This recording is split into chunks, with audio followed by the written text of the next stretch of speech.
These are busy times for 72-year-old Alan Arkin, a star in the offbeat independent film Little Miss Sunshine that caught Hollywood off guard. We're going to California. The film about a dysfunctional family racing to get their daughter to a kiddie beauty pageant has been nominated for 4 Academy Awards, including Best Picture. Can I give you some advice?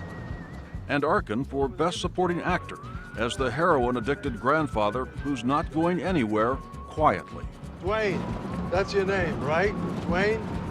Are you getting any? Dad! You can tell me, Dwayne, are you getting any? How do I describe him? He's irascible, he's opinionated, he holds back nothing. I will pull this truck over right now! So pull the truck over, you're not gonna shut me up. I can say what I want. I still got Nazi bullets in my ass. Oh, the Nazi bullets! Trying to maintain a life of debauchery and fun that he's had all his life, but he's just a pain in the rear end.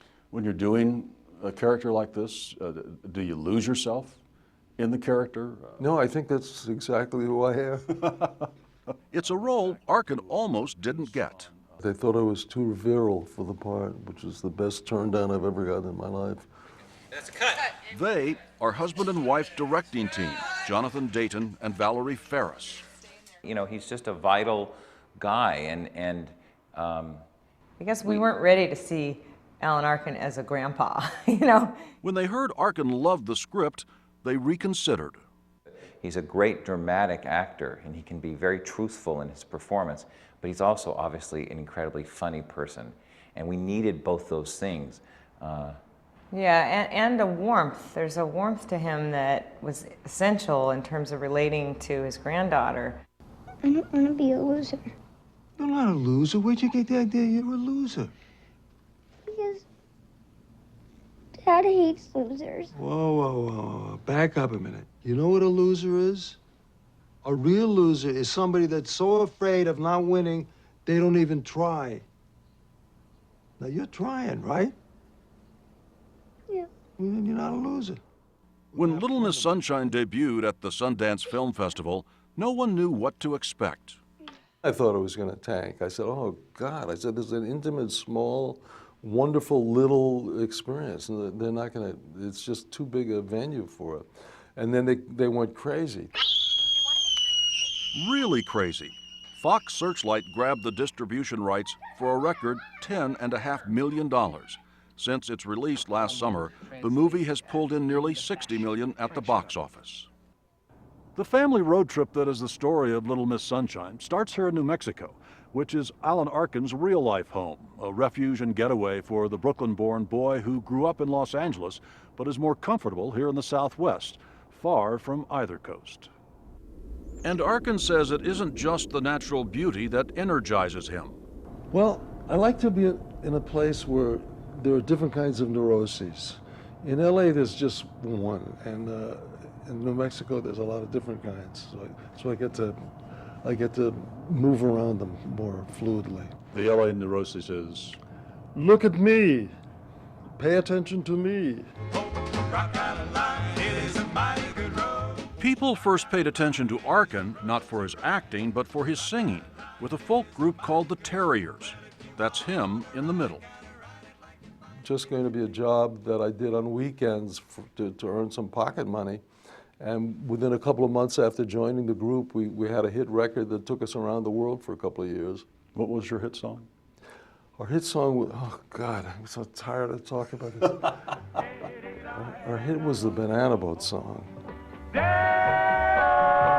Arkin co-wrote the song, and the group performed it in the movie Calypso Heatwave. Harry Belafonte's version came later. For Arkin and the Terriers, it seemed to be the ticket to the very good life. And that was exciting until I got to the Olympia Theater in Paris, and I was playing the guitar and singing my brains out, and looked down at myself with my black satin pants on and my sports shirt opened in the navel, and I said, what the hell am I doing? Who am I? I said, I got to get back to acting, and I quit the next day and starved for another couple of years. And then came the call to join Second City, a bold, new improvisational comedy group in Chicago. I can't overemphasize how important it was. It saved my life, for one thing. I couldn't get arrested in New York. Arkin says Second City, a comedy institution now, launched his acting career. Sketches like this one with Barbara Harris gave him a new confidence. Oh, I'm going to have an experience. Yeah, let's hope so.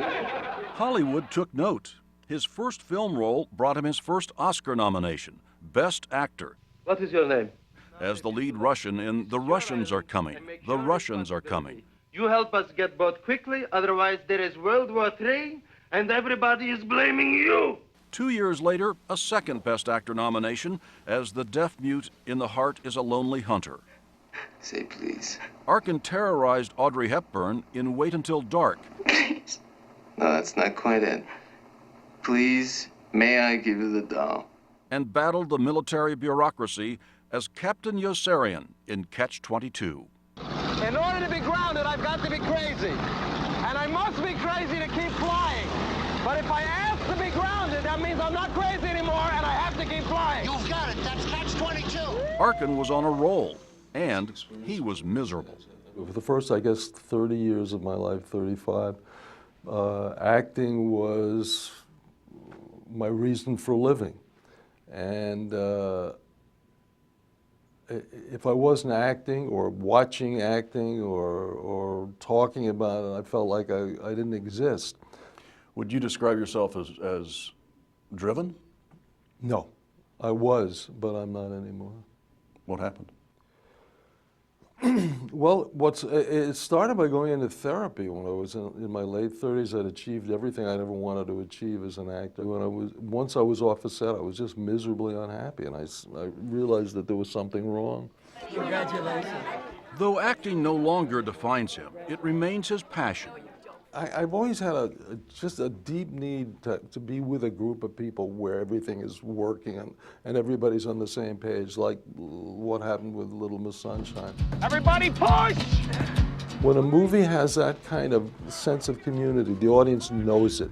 They always know it. I'm putting it in gear! Arkin has made acting a family affair, working with all three of his sons, including Adam, playing the long-lost father to the surgeon's son in Adam's old TV series, Chicago Hope. This is goodbye? Yeah. No, not on the lips. Yeah. No, get it. Europeans. Oh, man. Add on. I'm proud of you. You are a good son, add on. Don't look for all the answers. This is it. And now, after all these years, Oscar has reared its golden head again. What meaning would it have for you if you do win this award? I have no idea. I haven't got a clue. I don't know if anybody knows. I mean, I have fantasies about it. I have it, I take it home. Where am I going to put it? I'm not going to put it in the living room. I don't want to intimidate everybody that comes to see me. I don't want to. So, winning the Oscar would be fantastic. Not winning the Oscar. Yeah, I would be depressed a little bit. I mean, I'd be saddened for a little while, but then my life would go back to being exactly what it is.